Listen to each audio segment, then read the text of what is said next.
Twongeye kubasuza inshuti bakunzi bakurikiye Gutya TV. Hino wa mwanya tubagezaho ibiganiro byinshi kandi byiza bitandukanye. Rero inshuti bakunzi ndagushimira cyane wamaze gukora subscribe. Nawe nimba urimo urareba iyi channel yacu ya Gutya TV, kora subscribe kugira ngo tujye tubasha kugendana mu biganiro byacu bya buri munsi. Inshuti rero bakunzi ba Gutya TV, nagira ngo twese turebere hamwe akamaro ko kurongorwa uri umukobwa uri mu mihango. Ese ikiza cyabyo ni ikihe? Ese ikibi cyabyo ni ikihe? Icyo nicyo kintu rero nagira ngo mbashe kuba naganira n'abantu muri rusange. Nshuti rero bakunzi, ibiganiro ndakomeza kubabwira ko byagenewe abantu bakuru bafite byibuze imyaka guhera kuri 18 kuzamura, nibo bemerewe kureba bino biganiro, kuko ibi ni ibiganiro byo kubaka, ibi ni ibiganiro by'ubuzima, ariko ewana bishobora kureba abantu bubatse cyane cyane ndetse nabitegura kuba bakubaka, apana abanyeshuri. Rero nshuti bakunzi ba Gutya TV, tumaze kumenya neza ko umuntu uri mu mihango hari umusore cyangwa se umugabo utatinya kumurongora ngo nuko ngari muri icyo gihe cye cy'uburumbuke. Iyo rero umukobwa uri mu mihango, akenshi tubizi neza ko umukobwa ugiye kujya mu mihango ewana abanza kugira umushyukwe udasanzwe, abasha kumva yuko ewana mbere yo kujya muri regle ewana agomba kubanza kurongorwa, kuko icyo gihe ewana karakantu gakunze kuvamo imihango kakunze kugira ubushyuhe cyane. Iyo kashatse rero igitsina gabo nibibashe guhura, ni hahandi usanga umugore yagiye mu mihango cyangwa se umukobwa. Iyo mvuze ngo umugore n'undi mavuze umukobwa, ko nyine byose urumva ni igitsina gore, sibyo? Nshuti rero bakunzi, iyo umukobwa uri mu mihango amurongoye, akenshi bikunze kuba, ubundi tubizi neza yuko akenshi umukobwa urya mu mihango akunze kuribwa mu nda, akumva mu nda afite uburibwe nyine budasanzwe. Nshuti yanjye, hahandi mu nda, ubundi murabizi neza ko umukobwa ugiye kujya mu mihango akenshi yakiri umukobwa atarabyaraho cyangwa se ngashaka umugabo, nshuti yanjye aribwa mu nda bimwe bikomeye.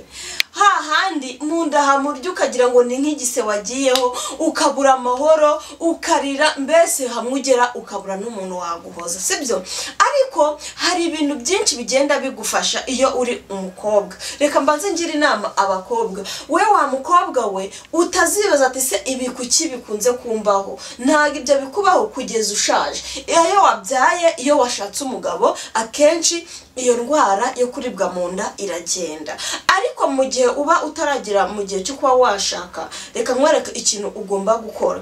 Hari ibintu ugomba kwifashisha. Ugomba wenda kuba wanywa icyayi kirimo tangawizi, ukabasha kuba wanywa icyayi kirimo amajyane menshi, cyangwa se n'utuntu oya kunywa ibintu. Iyo uriye tungurusumu muri regle, ibyo bintu ntukabikore, kuko akenshi iyo wariye tungurusumu urava cyane. Umukobwa wariye tungurusumu ari muri regle, umukobwa wanyweye amayoga ari muri regle, ibyo bintu ntabwo biba ari byiza, ahubwo bituma uva cyane.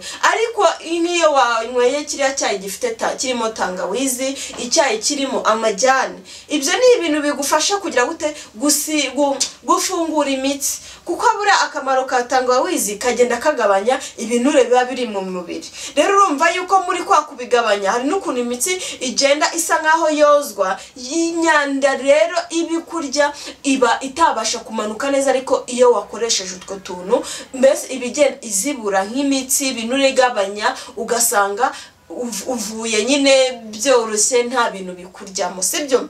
Noneho rero sasa nko kuba mama cyangwa se wenda n'abakobwa batandukanye, kuba warongorwa uri mu mihango bira bintu biba byiza.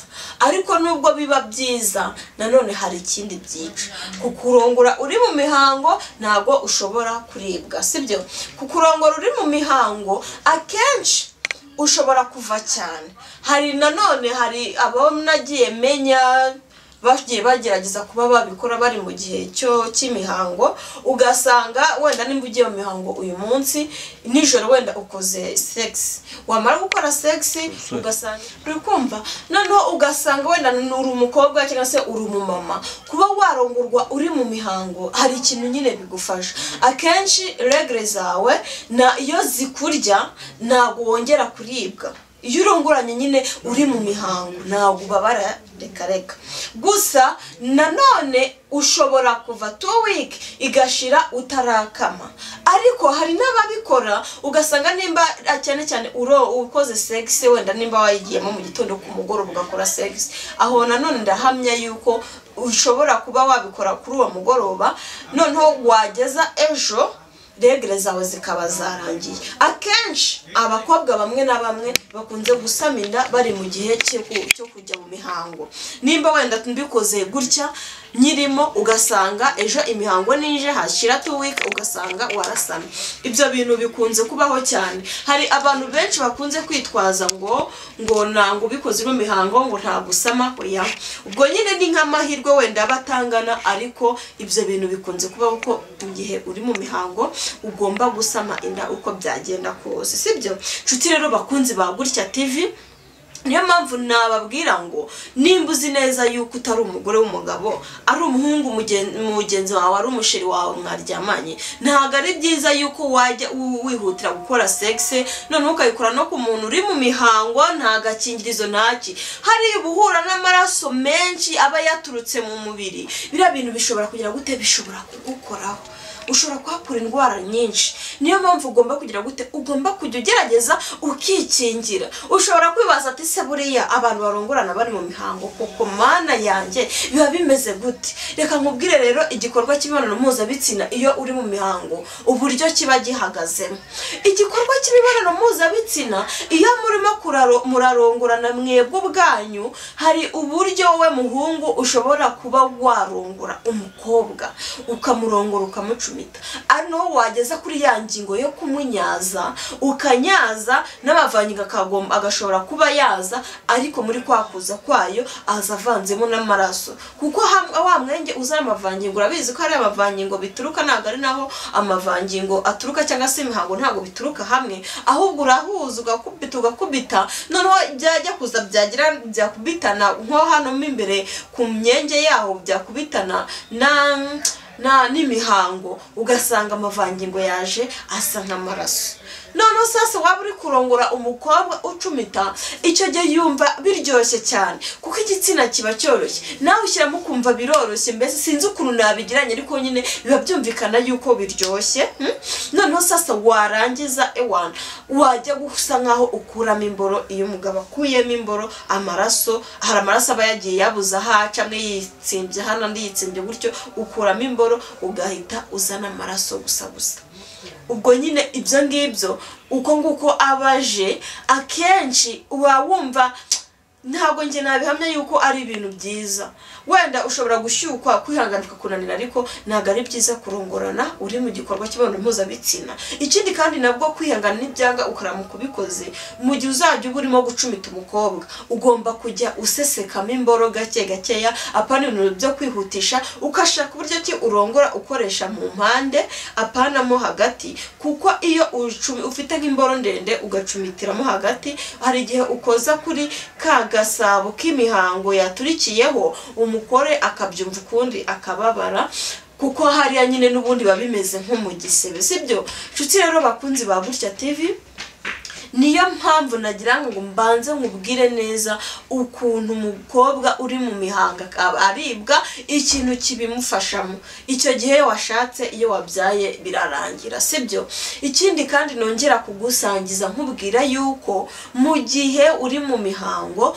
utagomba kugira ute kuzajya urongora ukubitiramo hagati aho icyo gihe urongora ukubitira ku ruhande ikindi nanone twavuzeho naberetse yuko mu gihe urimo uracumita umugore wawe mu gihe ushobora kuba urimo uranyaza ntabwo uzajya kunyareza ku mwenge hasi ahubwo icyo gihe uzanyaza wifashisha rugongo ndetse n'imishino ku buryo amazi azaturuka ariko azasohokamo afiririza ariko mu kugera hanze azahura naho wagiye ucumitiriza umwenge w'amaraso wagiye unyuramo usange na ya mavangingo nimba ari n'uburiri burasa nk'amaraso ukuntu ariko mu gusa n'amaraso ntabwo ariyo aba yanyabwo nuko yabyaye byahuriyemo hagati. Tuti rero bakunzi ba Gutya TV, uko niko umukobwa uri mu mihango aba ahagaze iyo byageze mu gihe cyo gukora imibonano mpuzabitsina. Hari ibindi ushobora kuba wakibaza ati se ko ndi mu mihango nshobora kubikora nkahita ntwarinda kandi wenda no mushaka gutwarinda. Yego birashoboka yuko wayitwara, ariko amahirwe biterwa n'iminsi yawe ukuntu iba ihagaze. Ushobora kwitwara cyangwa se ushobora no kutayitwara. Ku bakobwa bazi kwibarira, bazi igihe cyabo cyo kujya mu mihango kizwi, murabizi ko iyo wagiye mu mihango utwara inda hashize byibuza iminsi 14 uhereye ku munsi watangiriyeho uri mu mihango. Nshuti rero bakunzi ba Gutya TV, utwo nitwo tuntu numvaga nshaka kukugezaho ku munsi wa none. Nimba wabashije kuba wajya mihango, nimba waba utazi igihe ushobora kuba wagira muri regure ugira ibintu bitunguranye cyangwa se utazi kubyitaho cyangwa utabasha kubibara, watwandikiye muri comment tukagufasha. Gutya TV tuba twaje kugira ngo dufashanye, duhugurane, tuganire, tubwirane, tujyane inama. Ibyo nibyo bintu bishobora kuduhuza kandi nabyo bintu bishobora kuba byadufasha. Reka rero nkubwire ngo warakoze cyane wowe wabashije gukora subscribe kuri Gutya TV. Imana ikomeze ibane nawe, natwe duhari ku bwanyu 5 kuri 5 umunsi ku munsi turahabaye. Reka rero nkubwire ngo naho mu kindi kiganiro tugiye gukurikizaho, nizere yuko wamaje kubyumva. Rero wa mukobwa we cyangwa se wa muhungu we, nimba wabashije gukurikira kino kiganiro, reka nkubwire ngo kanda subscribe, like, share and comment, unashishikarize bagenzi bawe, ushishikarize inshuti zawe kureba kino kiganiro. Nta kundi wakibashishikariza, ashobora kumumva ngo atijya kuri Gutya TV ukore subscribe, uzajya ureba inyigisho dusangaho, cyangwa se ukaba wamubwira uti kanda kuri, cyangwa se nawe ubwawe ukaba wakanda kuri share ugafata link, cyangwa se ukanda share nabwo ugasharinga ku muntu runaka cyangwa ku rubuga runaka, nabo bakabasha kwirebera ibyiza bituruka kuri Gutya TV. Icyo rero nicyo kintu nabakangurira, kandi amasomo mba nabigishirije kuri Gutya TV mukajya muyakora inshuti zanjye, akaba ingenzi ku buryo mubasha gusobanukirwa kuri buri kimwe cyose. Murakoze, naho mu kiganiro cy'ubutaha turi kumwe 5 kuri 5.